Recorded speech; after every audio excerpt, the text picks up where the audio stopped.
મારા વાલામાં વાલા મિત્રો અને ભાઈઓ અને બહેનો, તો મિત્રો આપણા પવિત્ર એવા ભારત દેશની ધરા ઉપર સંસ્કૃત દેશ આપણો કહેવાય છે કે ધાર્મિક દેશ પણ કહેવાય છે કે ભારત દેશની ધરા ઉપર ઘણા બધા તહેવારો ઉજવાતા હોય છે, ધાર્મિક તહેવારો, અને એમાંય ખાસ કરીને ગુરુ પૂનમનો મહિમા તો અલગ જ હોય છે કે ગુરુ પૂનમ આપણે એને ગુરુ પૂર્ણિમા પણ કહીએ છીએ કે ગુરુ પૂનમનું મહત્ત્વ શું છે કે એમાં એક સંબંધ હોય છે, એક પ્રેમનો સંબંધ, એટલે કે ગુરુ અને ચેલાનો સંબંધ કેવો હોય છે તે આનો આપણે વર્ણન કરવાનું છે।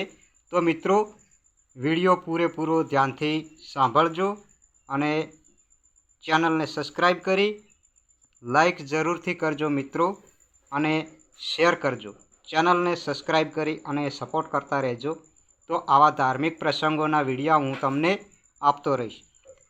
તો મિત્રો આપણા ભારત દેશમાં ગુરુ પૂનમ ઉજવાતી હોય છે અને ગુરુ પૂનમ એમાં મેન સંબંધ ગુરુ અને ચેલાનો હોય છે કે ગુરુ અને ચેલાનો સંબંધ એટલે શું કે પ્રેમ, ભક્તિભાવ અને ધાર્મિક પ્રસંગ, એટલે કે ગુરુ પૂનમ ક્યારે આવે અને હું મારા ગુરુજીને ક્યારે પ્રેમથી વંદન કરું। આમ તો વંદન કરતા હોય છે, એકબીજા મળતા હોય છે, પણ ગુરુ પૂર્ણિમાના દિવસે, ગુરુ પૂનમના દિવસે જો ગુરુજીના ત્યાં જઈ અને ચેલો ગુરુજીને વંદન કરે, એમના ચરણ સ્પર્શ કરે, એમને યથાશક્તિ પ્રમાણે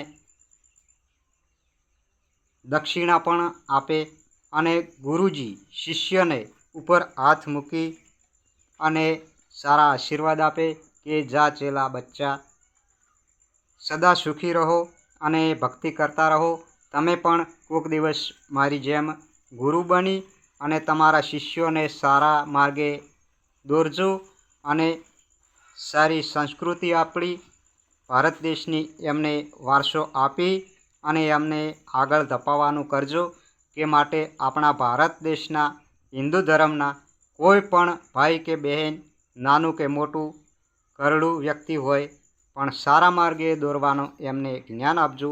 તો ગુરુજી આપણને એવું સારું જ્ઞાન આપતા હોય છે અને ગુરુ ચેલાનો મહિમા તો અલગ જ હોય છે કે પ્રેમ, એટલે ગુરુ ચેલાનો પ્રેમ અપરંપાર હોય છે। ગુરુજીને વંદન કરજો મિત્રો, કોઈ પણ ગુરુજીને વંદન, જો શિષ્ય હોય અને ગુરુ પૂનમ આવે અને પૂર્ણિમાના દિવસે જઈ અને ગુરુજીને વંદન, એમના ચરણ સ્પર્શ ના કરે તો તેના જેવો દુનિયામાં કોઈ નુગરો નથી। તો માટે આપણા ગુરુજી હોય ત્યાં જઈ એમને વંદન અવશ્ય કરવા ગુરુ પૂનમના દિવસે। તો આ દિવસે તો દેવી દેવતાઓના મંદિરોમાં પણ ઘણી ભીડ જોવા મળે છે।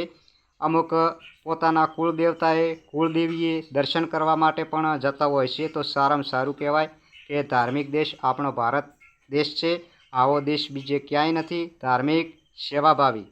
તો મિત્રો આપણે પણ સેવા કરતા રહેજો અને પૂનમના દિવસે, ગુરુ પૂનમના દિવસે કે આપણા ગુરુજીને વંદન કરો, આપણા કુળદેવતાએ, કુળદેવીએ વંદન કરો।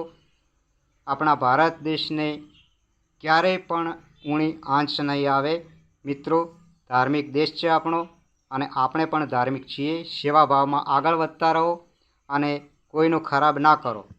મારું તો એટલું કહેવું છે કે હંમેશને માટે કોકને સાચી અને સારી સલાહ આપો અને કોકને સહાય કરતા રહો। કોકને સહાય કરશો તો આપણી ભગવાન અને આપણા ગુરુજી અવશ્ય સહાય કરશે મિત્રો। તો જરૂરથી વિડીયોને લાઈક કરજો મારા વાલા, અને ચેનલને સબસ્ક્રાઈબ કરજો અને વિડીયોને શેર કરી સપોર્ટ કરજો। સારા સારા ધાર્મિક વિડીયો હું તમને આપતો રહીશ। તો ગુરુ પૂનમના દિવસે જઈ અને અવશ્ય દર્શન કરજો ગુરુજીના, આપણી કુળદેવીના, કુળદેવતાના। તો મિત્રો આ હતો આજનો આપણો વિડીયો, આજે પૂરો કરીએ। બીજો વિડીયોમાં ફરીવાર મળીશું, ત્યાં સુધી સૌને જય ગુરુ મહારાજ।